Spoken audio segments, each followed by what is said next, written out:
Fulham 0, Man United 1. We caught life. We done the jing bang jammy, just jammy it. Just jammy it and get out with a clean sheet and a win. And I was not expecting that. The game was awful. It was not great. It was not great. But Lisandro Martinez has the last laugh. Last laugh.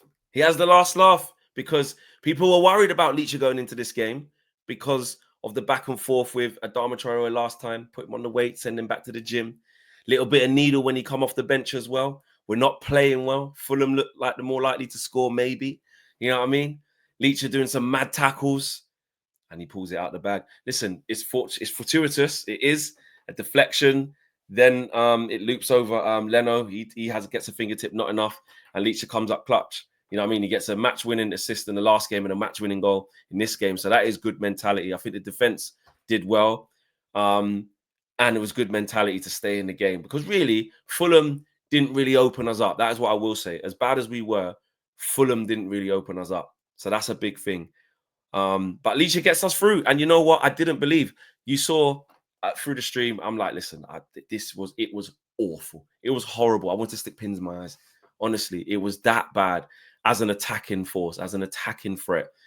Like there was no link-up play, no hold-up play, no focal point up front. I'll get to Hojlund in a minute. The wing-backs were offering nothing. Bruno just giving the ball away. Ugarte just running around fouling. It was a tough watch. It was really, really bad. Really bad.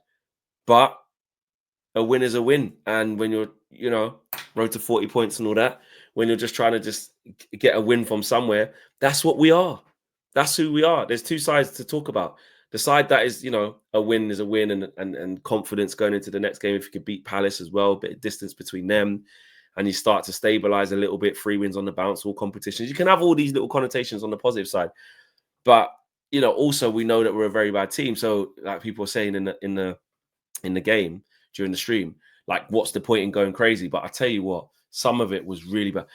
Let's dissect the game properly, because we've got to be fair. We've got to talk about everything what happened. Rasmus Hojlund, of course, had an absolute disaster. Absolute disaster. And it's not for the first time. The truth is that he's just not good enough. That's the cold, hard truth.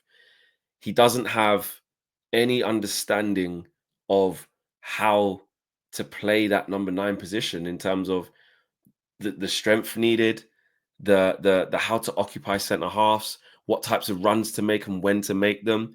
He doesn't know when to drop off the front and come into the pockets to link play. He doesn't know when to take 1 touch or 2, when to engage in backing in or versus not. He just doesn't have any of those attributes. Can he score goals here and there? Yeah, of course he can. Of course he can. And he's proved that. So he's got some ability, but it's just nowhere near the required level. It's scary bad. It's scary, scary bad. And look, I'm not saying that Joshua Zirkzee came on and was incredible, because he had a couple of poor touches as well. But he still possesses a cleaner touch and a higher level of physicality than Rasmus does. And the problem that we've got with Rasmus is that he doesn't appear to have improved in any part of his game. That's worrying. And I know he's still young, and you can say, wait, this, and the excuses are that we just don't make chances for Rasmus. That's why he's starved of service. Big man, when you're a striker, you're part of the service. Like, I know not into yourself, but you're part of how the team plays. You're part of how the team builds up. You're an important part of it, especially when we're not a very good team, especially because we're a team that struggles in build up. So we are going to have to go long. We are going to have to run channels. We are going to need it to stick so we can, with the striker, so we can get up the pitch, win fouls, push into people, make it awkward for defenders. And he doesn't do any of those things. So I don't want to spend too long on Rasmus, but because we all saw what we saw. But it really, really was poor. It really, really was poor. Ahmad, I think, was okay today. Again, as a whole outlet, nobody was good enough. Garnacho, again, trying to make things happen. No quality there. Bruno today, overhitting passes, not good enough from him. Poor. And Ugarte, again, in these games, just running around, just kicking people. So you sort of see the good, the bad, and the ugly of Ugarte in pretty much all games. That's the type of player he is. In the big games where you need fight, you need steal, you need to get in people's faces and ruffle feathers and get after people, but he can't really play. He can't really play. So that's an issue. I think the defender's done well today, though. You know, like I already spoke glowingly about Leacher. I have to say, Maguire won his headers, did what he needed to do. Dallo, yeah, same. Didn't really, wasn't great. It was the same old from Dallo. Was all right. He was all right. Mazraoui, again, he was all right. The same deficiencies of when they have to go high. Again, the fullbacks were inverting, and you had Mazraoui sort of like in the inside 10, and Garnacho was the one being out wide, actually. And that, like Owen said, he felt like that was a real kind of instruction from Amorim, because it was very evident that you kept seeing Mazraoui in this inside 10 position, left 10. And you're like, he had no chance in there. He had no chance. He was terrible in there. Absolutely terrible. So, look, as an attacking point, but defensively, he did his job.